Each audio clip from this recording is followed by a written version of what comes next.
नमस्कार। प्राइम समाचारमा स्वागत छ। म सरोज कोइराला।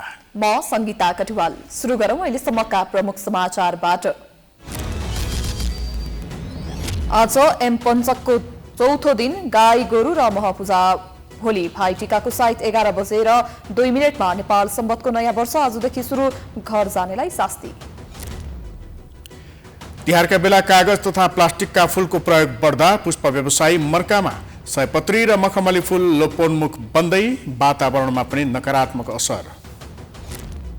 एमसीसी संसदबाट अनुमोदन गराउने प्रधानमन्त्रीको लक्ष्यमा सत्ता गठबन्धन नै बाधक, देउवा र प्रचण्डले पठाएको पत्र सार्वजनिक गर्न एमालेको माग। मङ्सिर अन्तिम साता हुने भनिएको कंग्रेसको महाधिवेशन अझै अनिश्चित। 13 जिल्लामा वडा अधिवेशन नै हुन सकेन, तोकिएकै मितिमा गर्ने सभापतिको प्रतिबद्धता। कञ्चनपुरका ठूला नदीमा वर्षेनी आउने बाढीका कारण उर्वर जग्गा र बस्ती जोखिममा, सरकारवाला निकायले कटानी नियन्त्रणमा व्यवस्था गरेको गुनासो। अमेरिकाले साउदी अरेबियालाई $650 मिलियन को मिसाइल बिक्री गर्ने। राष्ट्रपतिमा निर्वाचित भएपछि पहिलो पटक बाइडेनको हतियार बिक्री सम्झौता। र आइसिसी टी20 विश्वकपमा कठिन अवस्थामा पुगेको भारतले स्कटल्याण्डको सामना गर्दै पराजित भई बाहिरिने, जिते पनि अघिल्लो चरणको यात्रा अनिश्चित।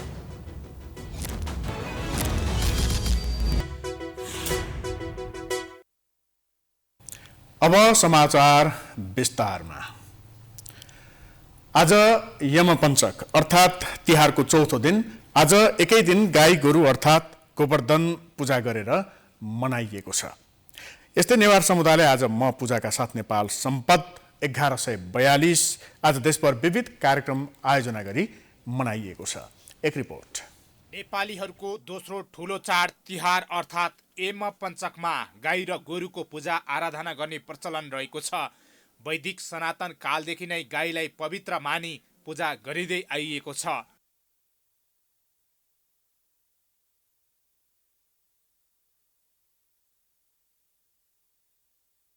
यस दिन गाईको पूजा गरी मिठा मिठा परिकार खान दिएमा गाईबाट पाइने शुद्धता सधैँ प्राप्त हुने धार्मिक जनविश्वास रहेको छ। गावो विशिष्य मातरः भनेर बताइएको छ। गाई वास्तवमा विश्वकी जननी हुन्। अनि सँगसँगै त्यति मात्र नभएर अमृतस्य नाभि भनेर ऋग्वेदले पनि उल्लेख गरिएको छ। यो संसारमा यदि हामीले खोज्छौँ भने, यदि अमृत खोज्नु छ भने त्यो गाईमा पाइन्छ। त्यो गाईमा पनि लोकल गाईमा र सम्पूर्ण जङ्गल चढेको जुन किसिमको जुरो भएको गाई हो, त्यो गाईसँग जोडिएको छ। आजकै दिन घर आँगनमा गाईको गोबर र रातो माटोले लिपपोत गरी गोवर्धन पर्वतको आकृति बनाई पूजा समेत गरिन्छ। यसलाई गोरु पूजा पनि भनिन्छ।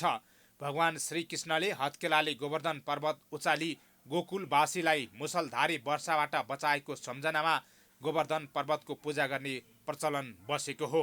आजको दिन वर्षभरि जमिन जोत्न र गाडा तान्न सहयोग गर्ने गोरुलाई विभिन्न परिकार खुवाएर पूजा गरिएको हो। गाई गोरु महत्त्व किन छ भने यिनको कमाइ खान्छौँ गोरुबाट, यिनबाट दुध खाइरहन्छौँ। हामीले बल्ल बल्ल वर्ष दिन एक दिन पूजा गर्छौँ। त दिनु पूजा गर्ने चिज हो गाई। मुख्य कुरा त हामीलाई लाभ चाहिँ नि विषादी चिज खानु पर्दैन। यसबाट उन्नति गरेका चिज खान पायो भने हामीलाई रोग सबै हरण हुन्छ। गोवर्धन पूजाका दिनमा समूह बनाई सामूहिक गानका साथ देउसी खेल्ने गरिन्छ, जसमा बलि राजाले पठाएको भन्ने उक्ति पनि भट्याउने प्रचलन छ।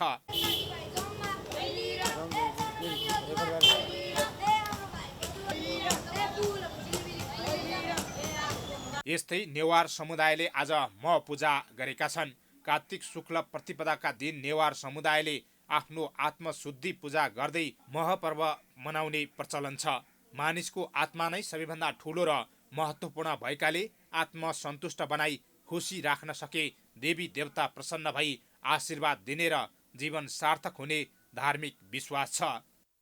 म पूजा चाहिँ र तिहारको यो चाहिँ चौथो दिनमा पर्ने भएको हुनाले यो सम्बत फेरिने दिनमै यो पर्ने हो। तर यो चाहिँ कार्तिक शुक्ल चाहिँ प्रतिपदा लागिसकेपछि गर्ने भएको हुनाले यो आत्मालाई आफूभित्रै भगवान छ, आफूभित्रै ईश्वर छ भनेर पूजा गर्ने कुरा हो। यो प्रत्येक वर्ष कार्तिक शुक्ल प्रतिपदाका दिन मनाइने नेपाल सम्मत 1142 पनि देशभर विविध कार्यक्रम आयोजना गरी मनाइएको छ।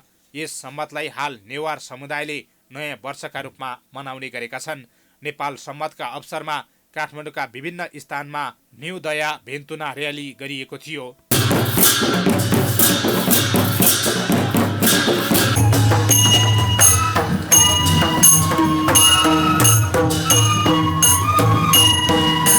राष्ट्रिय विभूति शङ्खधर साख्वाले विक्रम सम्मत 937 गरिब जनताको ऋण मोचन गरी नेपाल सम्मतको सुरुवात गराएका थिए। प्राइम एचडीका लागि क्यामेरामा आशिष खनालका साथ हरिशरण नेउपाने, काठमाडौँ। शनिबार यस वर्षको तिहारको भाइटीका लगाइँदैछ। बिहान 11:02 टीकाको शुभ साइत रहेको नेपाल पञ्चाङ्ग निर्णायक समितिका अध्यक्ष प्राध्यापक श्रीकृष्ण अधिकारीले जानकारी दिएका छन्। सर्वसाधारणका लागि मध्याह्नकालमा टीका लगाउनु पनि शास्त्र सम्मत नै हुने समितिले जनाएको छ। यस्तै भाइ पूजा र नेवारी भाषामा किजा पूजा कार्तिक 20 गते नै गरिन्छ। बेलुकी सूर्यास्त नभएसम्म भाइ टीका लगाउन कुनै समस्या नरहेको समितिले जनाएको छ।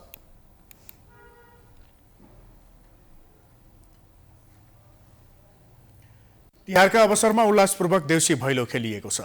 औँसीको रातमा नारीहरूले घरमा हरियो गोबरले लिपेर लक्ष्मीको पूजा गरी देउसी भैलो खेल्ने परम्परा छ। देउसी भैलो खेलेर घर धनीलाई आशीर्वाद दिने गरिन्छ। तिहारको 5औं दिनसम्म नै विभिन्न मनोरञ्जनका साथ घर घरमा गएर देउसी खेली रमाइलो गरिन्छ। बलि राजाका पालादेखि नै समूह बनाएर देउसी भैलो खेल्ने चलन अझ पनि कायमै छ। तर पहिलेको तुलनामा भने हिजो आज देउसी भैलो खेल्न निस्कने समूह कमै मात्रामा भेटिन्छन्। केही युवा समूह मिलेर परम्परा धान्न र सामाजिक कार्यका निम्ति देउसी भैलो खेल्ने गरेका छन्। देउसी र भैलोको प्रसङ्गमा बलिराजाको कथा जोडिएर आउँछ। पौराणिक कथा अनुसार दानव राजा बलिले वामन अवतार रूपी विष्णुले मागेको 3 पाइला जमिन मध्ये 2 पाइलामा सम्पूर्ण भूभाग ढाकिएकोले तेस्रो पाइलामा आफ्नो शिर दिएका थिए। त्यसबेला विष्णुले देउ शिर भनी मागेकाले अपभ्रंश भई अहिले देउसीको गाथा चलेको संस्कृतिविदहरूको भनाइ छ। आफ्नो सर्वस्व हरण भई पाताल पुगेका बलिलाई विष्णुले वर्षको 3 दिन पृथ्वीमा तिम्रो आधिपत्य रहनेछ भन्ने वरदान दिएको सम्झना गर्दै मानिसहरूले देउसी र भैलो खेल्ने परम्परा चलाएको कथन छ।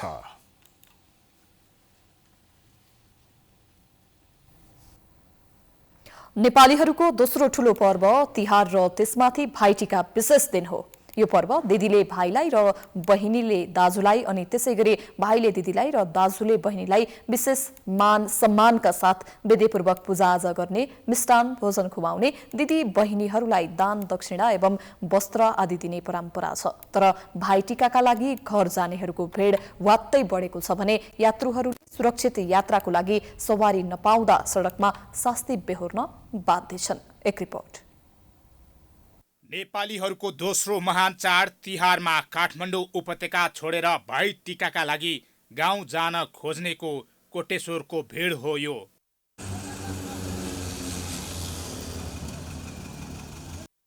काठमाडौँबाट विभिन्न जिल्लामा छुट्ने बसका टिकट काउन्टर र मुख्य गन्तव्यतर्फ लाग्ने स्थानमा घर जानेहरूको यति बेला भिड लागेको छ। तिहारको एक विशेष दिन भाइ टीकामा टीका र आशीर्वादका लागि गाउँ जान चाहने यात्रुहरूले सडकका चोक चोकमा कोरोना संक्रमणको वास्ता नगरी घर जाने यात्रुले भिड गरिरहेका देखिन्थे।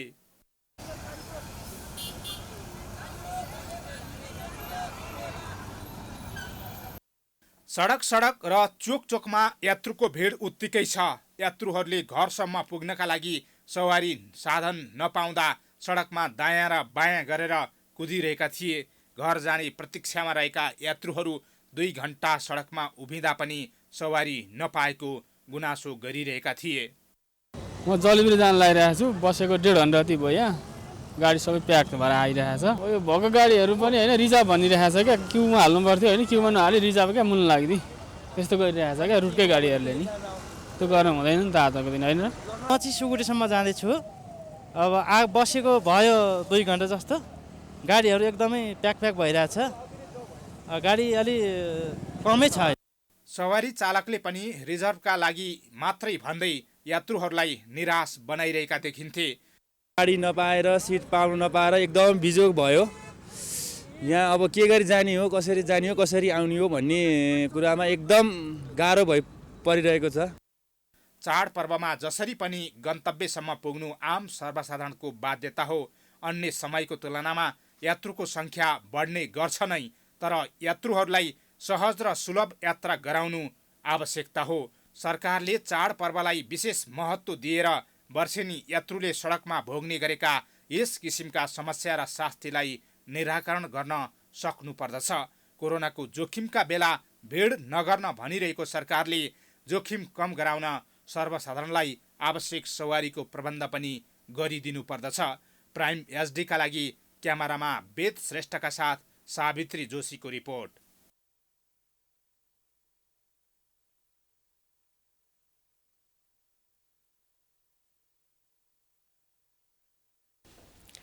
बढ्दो फुलको पर्वले परिचित तिहारमा हिजो आज प्राकृतिक फुलभन्दा पनि कृत्रिम फुलको प्रयोग बढ्न थालेको छ।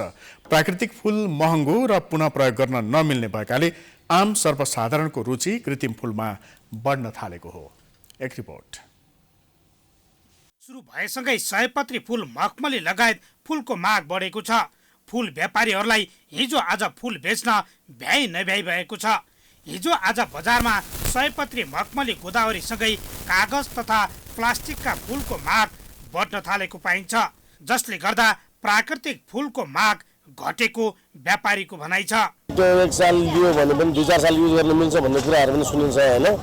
यो भनेको छिनिक राख्यो, फाल्नु पर्ने भयो, युज नहुनु, त्यो भने रिपिट गर्न पर्ने भयो नि त। यो साललाई आउँदो साललाई वास गरेर पनि तपाईँको त्यो गर्न मिल्ने भएर पनि होला। एकदम कम भएछ यो फुलहरू, बेच्न पनि गाह्रो, किन्दाखेरि धेरै महँगो।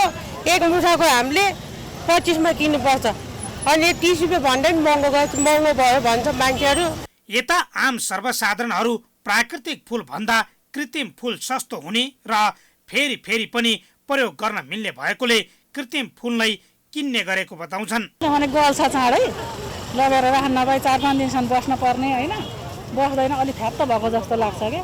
त्यसो त गर्नु नआउने हो, आखिर हाम्रो अब हराभरा देश सबै कुरो पाउने ठाउँ छ होइन, त्यसो गर्नु चाहिँ नहुने हो। अब यस्तै भइरहेको छ। त्यो रोपेको फुलहरू चाहिँ युज गर्नुपर्छ जस्तो लाग्छ, तर बजारमा चाहिँ त्यो जुन त्यो प्लास्टिकको फुलहरू छ त्यो अलिक योभन्दा अलिक सस्तो हुने भएकाले मान्छेले त्यही युज गर्छ जस्तो लाग्छ मलाई।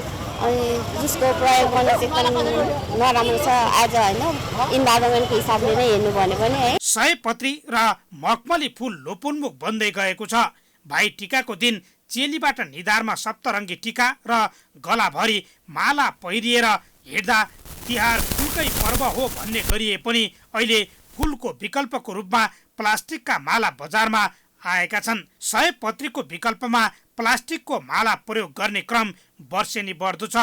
गाउँ घरका करेसाबारी तथा अन्य ठाउँमा ढकमक्क फुल्ने सयपत्री फुल अहिले देखिन छाडेको छ। व्यापारीहरूले तिहारलाई लक्षित गरी प्लास्टिकका माला भारतबाट ल्याउने गरेको पाइन्छ। वातावरणीय हिसाबले पनि प्लास्टिकको फुलको माला भन्दा सयपत्री र मखमली फुलकै प्रयोग गर्नु राम्रो हुन्छ। क्यामेरामा भास्कर भट्टाचार्यका साथमा दीक्षा गौतमको रिपोर्ट। नेपालमा शुक्रबार थप 183 जनामा कोरोना संक्रमण पुष्टि भएको छ। देशभर गरिएको 2307 पीसीआर परीक्षणका क्रममा 174 जना र 2537 एन्टिजेन परीक्षणका क्रममा 9 जनामा कोरोना संक्रमण पुष्टि भएको स्वास्थ्य मन्त्रालयले जनाएको छ।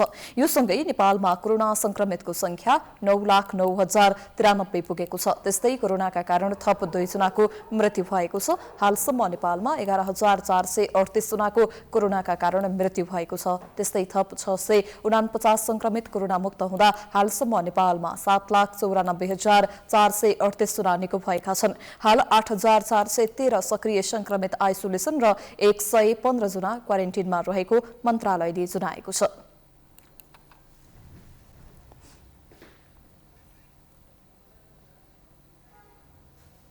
समाचारको सिलसिला जारी छ, हामी विश्रामपछि आउँछौं। विश्रामपछि स्वागत छ। अब बाँकी समाचार। नेकपा माओवादी केन्द्रका अध्यक्ष पुष्पकमल दाहालले एमसीसी पास गर्छौं भनेर चिठी लेखेको प्रधानमन्त्रीको दाबी झुठो भएको बताएका छन्। बिहिबार बेलायत भ्रमणबाट फर्किएका प्रधानमन्त्री शेरबहादुर देउवाले एमसीसी पास गर्छौं भनेर दाहाल र आफूले हस्ताक्षर गरेर पठाइसकेको दावी गरेका थिए। देउवाको अभिव्यक्तिले सत्तारूढ गठबन्धनमा तरङ्ग आएको छ। प्रधानमन्त्रीको दावीलाई प्रचण्डले राष्ट्रिय सहमति नभई पारित गर्न नसक्ने भएकाले समय चाहिन्छ भनेर चिठी पठाएको भनेर खण्डन गरेका छन्। प्रधानमन्त्री शेरबहादुर देउवाले अमेरिकी मिलेनियम च्यालेन्ज कर्पोरेसन एमसीसी सम्झौता पास गर्छौं भनेर आफू र माओवादी केन्द्रका अध्यक्ष पुष्पकमल दाहाल प्रचण्डले लेखेरै दिएको खुलासा गरेपछि एमसीसी संसदबाट अनुमोदन होला त भन्ने विषयमा सर्वत्र जिज्ञासा उत्पन्न भएको छ। जलवायु परिवर्तन सम्बन्धी सम्मेलनमा भाग लिन बेलायत गएका प्रधानमन्त्री देउवालाई एमसीसीको डेपुटी सीईओले स्कटल्याण्डमा भेटेकी थिइन्।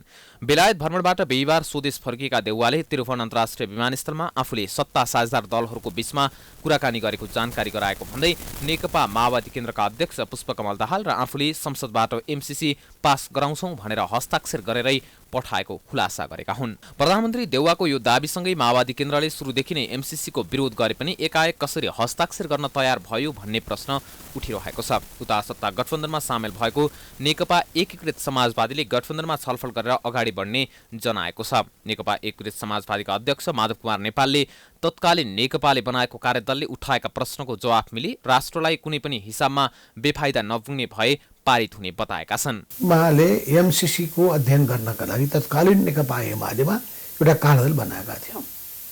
कार्यदलले त्यसमा एमसीसी को बारेमा धारणा बनाएको छ। कतिपय कुराहरूमा प्रश्नहरू खडा गरेको छ।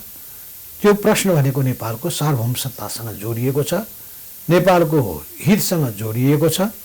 ती सबै विषयहरूको बारेमा यदि प्रष्ट हुन्छ भने नेपालको हितमाथि कुनै पनि कुठाराघात हुँदैन भने, छिमेकी देशहरूका विरुद्धमा कुनै रणनीतिक कुराहरू जोडिएका छैनन् भने हामी कुनै पनि त्यस्तो अवस्थामा हाम्रा यसमा कुनै आपत्ति रहने छैन। एकातिर प्रधानमन्त्री देउवाले माओवादीको पनि समर्थन भएको संकेत गर्नु र अर्कोतिर माधव कुमार नेपालले पनि ग्रीन सिग्नल दिनुलाई एमसीसी पास गर्न गठबन्धन तयार भएको बुझिएको छ। यद्यपि माओवादी केन्द्रका केही नेता भने यसप्रति अझै असन्तुष्ट नै छन्। उता नेपाली कांग्रेसका नेताहरू भने एमसीसीले देशको तीव्र विकास हुने भन्दै रटान लाउन छाडेका छैनन्। नेपाली कांग्रेसका नेता रामशरण महतले एमसीसी नेपालको हितमा भएकाले यसलाई संसदबाट ढिलो नगरी अनुमोदन गराउनु उचित हुने दावी गरे। यो राष्ट्रको हितमा छ, राष्ट्रको चाहिँ आर्थिक हितमा छ। एमसीसी को मुख्य उद्देश्य भनेको चाहिँ यहाँको गरिबी निवारण गर्ने हो, आर्थिक वृद्धि दर बढाउने हो। आर्थिक वृद्धि दर बढाएर चाहिँ नेपालमा गरिबी निवारण गर्ने, आय आर्जनका अवसरहरू बढाउने, रोजगारीका अवसरहरू बढाउने, त्यसको लागि चाहिँ आवश्यक छ आर्थिक वृद्धि गर्नुपर्छ। आर्थिक वृद्धि गर्न नेपाललाई के को बाधा छ भने त पूर्वाधारको विकास राम्रो गर्नु पर्यो। नेपालमा संसदबाट एमसीसी सम्झौतालाई अनुमोदन गर्ने सम्बन्धमा सत्ता गठबन्धन दलहरू बीचमा एकमत नरहँदा कठिनाई भइरहेको छ। प्रधानमन्त्री देउवाले एमसीसी नेपालको हितमा भएको दावी गर्दै यसमा विवाद गर्नु नपर्ने बताउँदै आएका छन्। अमेरिकाले भने एमसीसी सम्झौता कार्यान्वयन गर्न संसदबाट अनुमोदन नभएकोमा असन्तुष्टि जनाइसकेको छ। प्रधानमन्त्री देउवाले भने चाहिँ माओवादी केन्द्रका अध्यक्षले सहमति जनाएका हुन् भने अब एमसीसी संसदबाट पारित हुन समय लाग्दैन। तर माओवादी केन्द्रले असहमति जनाएमा अनुमोदन हुन सक्ने अवस्था देखिँदैन। प्रधानमन्त्री शेरबहादुर देउवा एमसीसी पारित गराउन आफू र माओवादी केन्द्रका अध्यक्षले एमसीसीलाई पत्राचार गरिसकेको धारणा सार्वजनिक गरेसँगै नेपालको राजनीतिक वृत्तमा तरङ्ग पैदा भएको छ। प्रमुख प्रतिपक्षी दल नेकपा एमालेका उपाध्यक्ष भीम रावलले प्रधानमन्त्रीको भनाई गैर जिम्मेवार भएको र उक्त पत्र छिट्टै जनतामाझ सार्वजनिक गरिनुपर्ने माग समेत गरेका छन्। एक रिपोर्ट। प्रधानमन्त्री शेरबहादुर देउवा COP26 सम्मेलनमा सहभागी भई स्वदेश फर्कदा विमानस्थलमा दिएको एमसीसी सम्बन्धी अभिव्यक्तिले विवाद बतानिएका छन्। संसदमा विचाराधीन अवस्थामा रहेको एमसीसीका सन्दर्भमा देउवाले एमसीसीका उपकार्यकारी प्रमुखसँग भएको भेटघाटका क्रममा नेपाल एमसीसीको पक्षमा रहेको र आवश्यक प्रक्रिया पूरा गरेर यसलाई चाँडै टुङ्गो लगाउने भन्ने विषयमा कुराकानी भएको जानकारी गराएका थिए। उनले आफूले एमसीसीलाई सत्ता गठबन्धनसँग मिलेर अघि बढाउने जानकारी दिएको बताएका थिए। नेकपा माओवादी केन्द्रका अध्यक्ष पुष्पकमल दाहाल र आफूले एमसीसी पास गराउँछौं भनेर पत्र पठाइसकेको पनि देउवाले यसरी स्पष्ट पारेका थिए। कहिलेसम्म पास हुने चाहन्छ भन्ने चाहिँ मैले हाम्रो छैन। अहिले हाम्रो चाहिँ कोलिसन पार्टनर छन्, त्यसको सबभन्दा कुरा भइरहेछ। हामीहरू चाहिँ अब छिटै पत्रकार सम्मेलन गरेर हामी चाहिँ पास गराउने हाम्रो चाहिँ यो मैले साइन गरेर पठाएको छु त। प्रधानमन्त्री देउबाको यो अभिव्यक्तिले सत्तारूढदेखि विपक्षी गठबन्धन बीचमा खैला बैला मचिएको छ। प्रमुख प्रतिपक्ष दल नेकपा एमालेका उपाध्यक्ष डाक्टर भीम रावलले प्रधानमन्त्री देउबाको अभिव्यक्ति राष्ट्र विरोधी र जनविरोधी भएको टिप्पणी गरेका छन्। उनले प्रधानमन्त्रीले एक संस्थाका कर्मचारीलाई भेटेर एमसीसी पास गराउने प्रतिबद्धता आफू र नेकपा माओवादी केन्द्रका अध्यक्षले गरेको भन्ने भनाई सार्वजनिक गर्नु खेदजनक रहेको रावलको टिप्पणी छ। एमसीसीको एउटा कार्यकारी अधिकृतसँग कुराकानी गरेर अनि यहाँ विमानस्थलमा ओर्लिने बित्तिकै प्रचण्डजी र मैले लेखेर त्यसलाई पारित गराउनको लागि पत्र दिएका छौँ भन्नु यो सबभन्दा पहिले प्रतिनिधि सभाको विशेष अधिकारको हनन हो।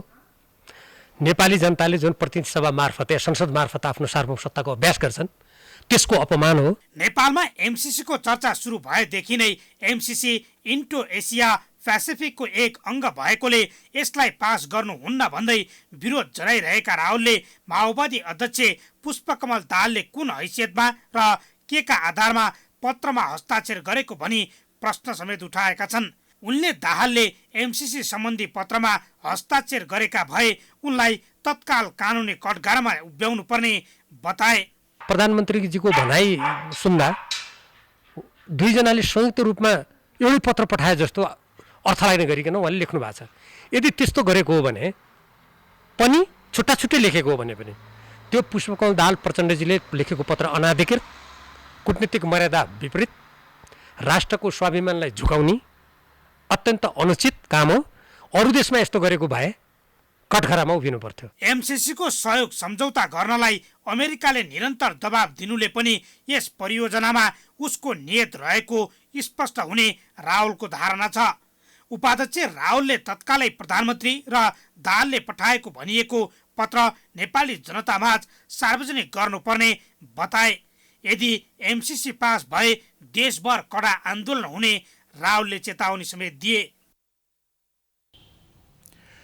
प्रधानमन्त्री शेरबहादुर देउवा बेलायतबाट फर्किने क्रममा विमानस्थलमा दिएको अभिव्यक्तिले एमसीसीको विषयमा गठबन्धन अझै अस्पष्ट छ भन्ने पुष्टि भएको छ। उनले एमसीसीलाई कुनै पनि हालतमा पारित गराउने दाबी गरिरहँदा सत्ता गठबन्धनमै सामेल भएका अन्य दलले भने एमसीसीको विषयमा अझै स्पष्ट धारणा बनाउन नसक्दा एमसीसी अनुमोदन गर्ने विषयमा सत्ता गठबन्धन बीच सहमतिका लागि अझै छलफलको आवश्यकता देखिएको छ। यता नेकपा माओवादी केन्द्रका अध्यक्ष पुष्पकमल दाहालले एमसीसी पास गर्छौं भनेर चिठी लेखेको प्रधानमन्त्रीको दाबी झुटो भएको बताएका छन्। बिहिबार बेलायतबाट फर्किएका प्रधानमन्त्री शेरबहादुर देउवाले एमसीसी पास गर्छौं भनेर दाहाल र आफूले हस्ताक्षर गरेर पठाइसकेको दाबी गरेका थिए। देउवाको अभिव्यक्तिले सत्तारूढ गठबन्धनमा तरङ्ग आएको छ। प्रधानमन्त्रीको दाबीलाई प्रचण्डले राष्ट्रिय सहमति नभई पारित गर्न नसक्ने भएकाले समय चाहिन्छ भनेर चिठी पठाएको भनेर खण्डन गरेका छन्। शेरबहादुरजीले प्रधानमन्त्रीजीले एउटा कहाँ के बोलिदिनु भएछ प्रचण्डले र मैले चिठी पठाइसकेका छौँ हामीले गर्छौँ भनेर देशैभरि साथीहरूको तरङ्ग पैदा भएको छ। हामीले त्यस्तो चिठी पठाएको होइन, पछि प्रधानमन्त्रीजीले नै त्यस्तो भनेको त होइन भनेर आफैले सच्याउनु भएको छ। हामीले भनेको के हो भने देशमा सबै दलहरूसँग छलफल नगरी राष्ट्रिय सहमति नबनाई हामीले यसलाई पारित गर्न सकिँदैन। त्यसको निम्ति हामीलाई समय पनि चाहिन्छ, हामी छलफल गर्छौँ, समस्या कहाँ छ त्यसको निदान कसरी गर्न सकिन्छ भन्ने उपाय निकाल्छौँ भनेर लेखेको चिठी हो। देउसीखेलमा आफ्नो निवासमा आएका सञ्चारकर्मीसँग कुरा गर्दै प्रचण्डले त्यस्तो चिठी नपठाएको दाबी गरेका हुन्। एमसीसी सम्झौता गर्दा संसदबाट अनुमोदन गर्नुपर्ने प्रावधान नभएको तर त्यो थप्दा समस्या भएको उनले बताए। अध्यक्ष प्रचण्डले गठबन्धन सरकारले नै चुनाव गर्ने र सकेसम्म तालमेल गर्ने बताएका छन्।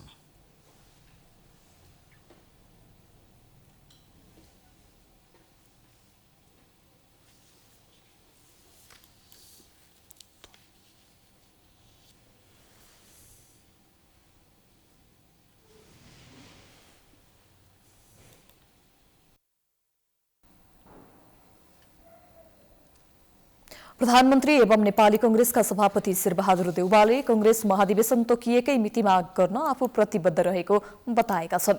नेपाली कांग्रेस भक्तपुर जिल्ला समितिद्वारा तिहार छठ तथा न्यूदय भेन्तुनाका अवसरमा आयोजित शुभकामना आदान प्रदान कार्यक्रममा बोल्दै प्रधानमन्त्री समेत रहेका सभापति देउवाले अब पार्टीको महाधिवेशन गर्ने जिम्मा निर्वाचन समिति र क्रियाशील सदस्यता छानबिन समितिको काँधमा रहेकोले तोकिएकै समयमा महाधिवेशन हुने प्रतिबद्ध व्यक्त गरेका हुन्।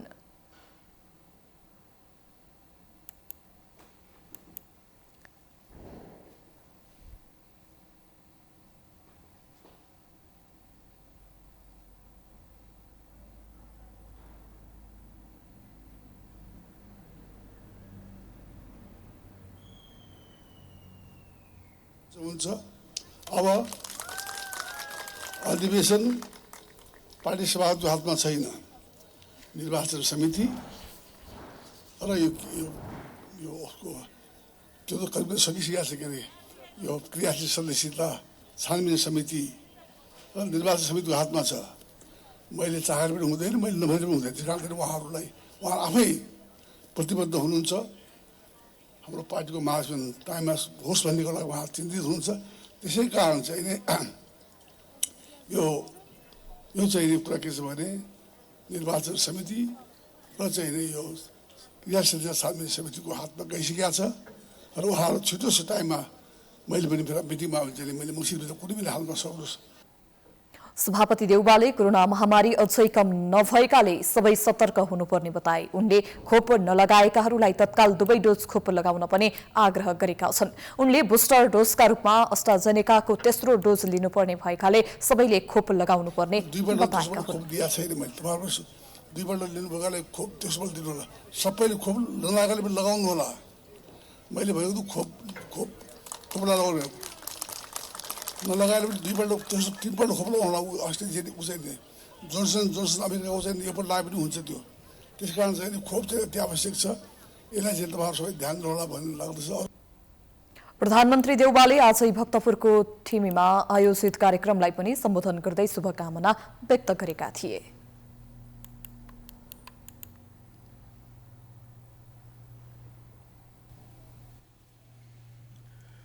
कञ्चनपुरका ठुला नदीमा वर्षेनी आउने बाढीका कारण उर्वर जग्गाका साथै विभिन्न गाउँहरू कटानीको चपेटामा पर्दै आइरहेका छन्। समयमै सरकारवाला निकायले कटानी नियन्त्रण गर्न ठोस पहल नगर्दा जिल्लाका अधिकांश गाउँ बस्ती नै विस्थापित हुनुका साथै उर्वर भूमि बगरमा परिणत हुँदै गरेको छ। एक रिपोर्ट। उत्तरी चुरे क्षेत्र भएर बग्ने अधिकांश नदीका कारण कञ्चनपुर जिल्लाका दक्षिणी क्षेत्रका 4 स्थानीय त कटानीको उच्च जोखिममा रहँदै आएका छन्। वर्षात भएसँगै यहाँका विभिन्न नदीमा उर्लिएर आउने पानीको बहावका कारण कञ्चनपुरका बेलडाँडी गाउँपालिका, लालझाडी गाउँपालिका, बेलौरी नगरपालिका र पुनर्वास नगरपालिकामा ठुला नदीमा आउने भेलका कारण वर्षेनी ठुलो जनधनको क्षति बेहोर्दै आउनु परिरहेको छ। चुरे क्षेत्र भएर बग्ने चौधर, दोदा र स्याली नदीले वर्षेनी सयौं बिघा उर्वर भूमि कटानी गरिरहेको भन्दै सरकार मार्फत नदी कटान नियन्त्रणका लागि बलियो तटबन्ध निर्माणमा सहयोग गर्नुपर्ने स्थानीयले माग गरेका छन्। यस क्षेत्रबाट निर्वाचित भएर गएका र मन्त्रीसम्म भएका जनप्रतिनिधिहरूले समेत कटानीको समस्या समाधानका विषयमा व्यवस्था गर्दै आएको भन्दै उर्वर भूमि नै बगरमा परिणत हुँदै गइरहेको चिन्ता स्थानीयले व्यक्त गरेका छन्। यस साल बाढी लगभग यो नदी जति यो पानी जति सबै यही साल काटेको हो। अब यसमा हामी सरकारसँग के भन्न चाहन्छौँ भने यो राहत भन्दा पनि यहाँ तटबन्धले गरिदिनु पर्छ। जसरी पनि सरकारले यसमा ठुलो योजना, यो गुरु योजना किसिमको एक दीर्घकालीन टेकाउ तपाईको यो बाँध बनाएर यसलाई कसरी हुन्छ यसको समाधान त्यो सरकारले ध्यान दिनुपर्छ। चौधर नदी जस्तै जिल्लामा रहेका ठुला नदी महाकाली, दोदा, झरना खोलाले वर्षेनी कटानी गर्दै आइरहेको छ भने सयौं बिघामा लगाइएको धानबाली समेत सखाप हुँदै आएको छ। वर्षातका बेला उर्लिएर आउने नदीहरू गाउँ पस्दा मानवीय क्षतिको समेत त्रास छ। सरकारलाई यो एउटा व्यक्तिगत आवाज नभइकन यहाँका समग्र वासीहरूको आवाज सम्झेर कम्तीमा यो नदीतर्फ सरकारको ध्यान जाओस् भन्ने मेरो एउटा आग्रह हो। गत असोज 31 गतेदेखि 3 दिनसम्म परेको अविरल वर्षाका कारण हजारौं बिघामा लगाइएको धानबाली तथा तरकारी बालीमा क्षति पुगेको छ। बेमौसमी वर्षाका कारण भएको अन्नबाली क्षति र जग्गा कटानीको बारेमा अवलोकन गर्न कञ्चनपुरका विभिन्न पालिकामा गएका सुदूरपश्चिम प्रदेशका मुख्यमन्त्री त्रिलोचन भट्टले राहत उपलब्ध गराउने आश्वासन दिएका छन्। किसानहरूको भएको जुन क्षति छ अथवा जुन बाली नालीको नोक्सान भएको छ त्यसको बारेमा प्रदेश सरकारले गर्न सक्ने राहत हामीले दिन्छौँ। एक दोस्रो कुरा, अब पूर्वाधार जुन नुक्सान भएको छ अथवा नदी कटान भएको छ र नदी कटानलाई रोक्नको लागि अब एउटा योजनाबद्ध रूपबाट तटबन्धनको कामहरू अगाडि बढाउनु पर्ने देखिन्छ। संघीय सरकारकी पूर्व खानेपानी मन्त्री बिना मगरले पनि राहत वितरण व्यवस्थापन गर्ने बताएकी छन्। यहाँको जनप्रतिनिधि भएको हैसियतले मैले मेरो विषय मुख्यमन्त्री, यहाँको प्रदेशको मुख्यमन्त्रीसँग नै हामीले हाम्रो तर्फबाट जोरदार ढङ्गले राखेका छौँ र केन्द्रीय सरकारसँग पनि हामीले हाम्रा यहाँको जनताको दुःख र वास्तविकता जोरदार ढङ्गले राख्नेछौँ र छिटोभन्दा छिटो राहत घोषणा गर्ने र त्यसलाई व्यवस्थापन गर्ने र वितरण गर्ने सन्दर्भमा पनि पहल गरिनुपर्छ भन्नेमा हामी अगाडि बढ्नेछौँ। हरेक वर्ष आउने बाढी र डुबानका कारण कञ्चनपुरका जनताले क्षति बेहोर्दै आएका छन् भने कतिपय विस्थापित नै हुने गरेका छन्। जनताका समस्या पहिचान गरी प्राथमिकताका साथ तीनवटै तहका सरकारले अविलम्ब कटानी नियन्त्रण र डुबानको समस्या समाधानतर्फ बेलैमा पहल थाल्नुपर्ने जरुरी देखिन्छ। प्राइम एचडीका लागि कञ्चनपुरबाट दिल्लीराज पन्तको रिपोर्ट। समाचारको सिलसिला अझै जारी छ, हामी विश्रामपछि आउँछौँ। विश्रामपछि पुनः स्वागत छ। अब आर्थिक समाचार।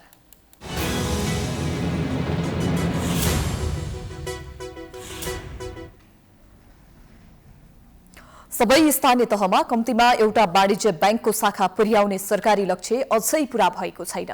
2074 असार महिनाभित्र अनिवार्य रूपमा सबै स्थानीय तहमा शाखा पुर्याउन राष्ट्र बैंकले वाणिज्य बैंकलाई निर्देशन दिए पनि 4 वर्ष बितिसक्दा पनि त्यो पूरा भएको छैन। राष्ट्र बैंकको पछिल्लो तथ्याङ्क अनुसार 3 वटा स्थानीय तहमा अझै वाणिज्य बैंकको शाखा विस्तार हुन नसकेको हो। 753 स्थानीय तह मध्ये भदौ मसान्तसम्ममा 750 स्थानीय तहमा वाणिज्य बैंकको शाखा विस्तार भएको केन्द्रीय बैंकले जानकारी दिएको छ। अघिल्लो वर्षको भदौसम्ममा 747 स्थानीय तहमा वाणिज्य बैंकहरूका शाखा विस्तार भएका थिए। यो एक वर्षमा जम्मा 3 स्थानीय तहमा वाणिज्य बैंकका शाखा विस्तार भएका हुन्।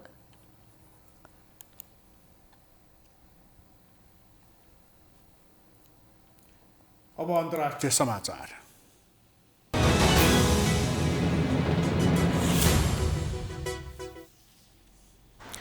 अमेरिकाले साउदी अरेबियालाई $650 मिलियन बराबर हावामा प्रहार गर्न सकिने मिसाइलहरू बिक्री गर्ने भएको छ। अमेरिकी रक्षा मन्त्रालय पेन्टागनका अनुसार राष्ट्रपति कार्यालय व्हाइट हाउसले हतियार बिक्रीको अनुमति पनि दिइसकेको छ। राष्ट्रपतिमा निर्वाचित भए यता पहिलो पटक बाइडेन प्रशासनले खाडी मुलुकमा हतियार बिक्री सम्झौता गरेको हो। पेन्टागनले बिहिबार विज्ञप्ति जारी गर्दै भविष्यमा आउन सक्ने सुरक्षा चुनौती र वर्तमान परिस्थितिको सामना गर्नेतर्फ रियादलाई सघाउन हतियार बिक्री गर्न लागि जनाएको छ। सरकारको अनुमतिपछि अमेरिकाको म्यासाचुसेट्स राज्यमा रहेको रेथियोन बिक्री कम्पनीले ती मध्यम दूरीको हवाई हमला गर्न सकिने मिसाइल र अन्य उपकरण साउदी अरेबियालाई उपलब्ध गराउनेछ। साउदीले यमनमा हवाई कारबाही रोक्ने निर्णय गरेपछि राष्ट्रपति बाइडेनले उसलाई हतियार बिक्री गर्ने कदम चालेका हुन्।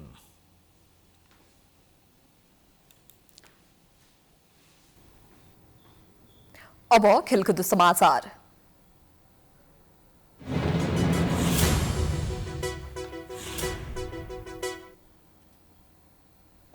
आईसीसी टी20 विश्वकप 2021 मा सुपर 12 मा एसोसिएट टोली स्कटल्यान्डले अहिले भारतको सामना गरिरहेको छ।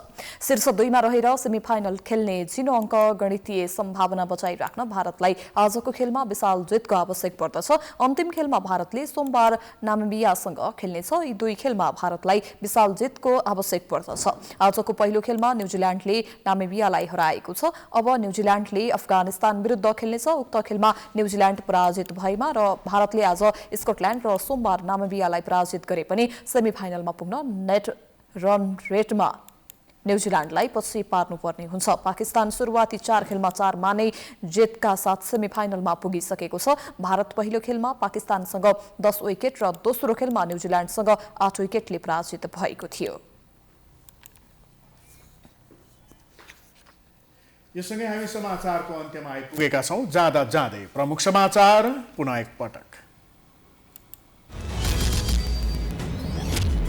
आज यमपञ्चको चौथो दिन गाई गोरु र मह पूजा। भोलि भाइटिकाको साइत 11:02 मा नेपाल सम्बन्धको नयाँ वर्ष आजदेखि सुरु, घर जानेलाई शास्ति। तिहारका बेला कागज तथा प्लास्टिकका फूलको प्रयोग बढ्दा पुष्प व्यवसाय मर्कामा सयपत्री र मखमली फूल लोपोन्मुख बन्दै वातावरणमा पनि नकारात्मक असर। एमसीसी संसदबाट अनुमोदन गराउने प्रधानमन्त्रीको लक्ष्यमा सत्ता गठबन्धन नै बाधक, देउवा र प्रचण्डले पठाएको पत्र सार्वजनिक गर्न एमालेको माग। मङ्सिर अन्तिम साता हुने भनिएको कंग्रेसको महाधिवेशन अझै अनिश्चित। 13 जिल्लामा वडा अधिवेशन नै हुन सकेन, तोकिएकै मितिमा गर्ने सभापतिको प्रतिबद्धता। कञ्चनपुरका ठूला नदीमा वर्षेनी आउने बाढीका कारण उर्वर जग्गा र बस्ती जोखिममा, सरकारवाला निकायले कटानी नियन्त्रणमा बेवास्ता गरेको गुनासो। अमेरिकाले साउदी अरेबियालाई $650 मिलियन को मिसाइल बिक्री गर्ने, राष्ट्रपतिमा निर्वाचित भएपछि पहिलो पटक बाइडेनको हतियार बिक्री सम्झौता। र आइसिसी टी20 विश्वकपमा कठिन अवस्थामा पुगेको भारतले स्कटल्यान्डको सामना गर्दै पराजित भए बाहिरिने, जिते पनि अघिल्लो चरणको यात्रा अनिश्चित। समाचार अहिलेलाई सकियो। यसपछिको प्रस्तुति जनता जान्न चाहन्छन् ऋषि धमलाको साथ। हेर्दै गर्नुहोला प्राइम टाइम्स टेलिभिजन। नमस्कार।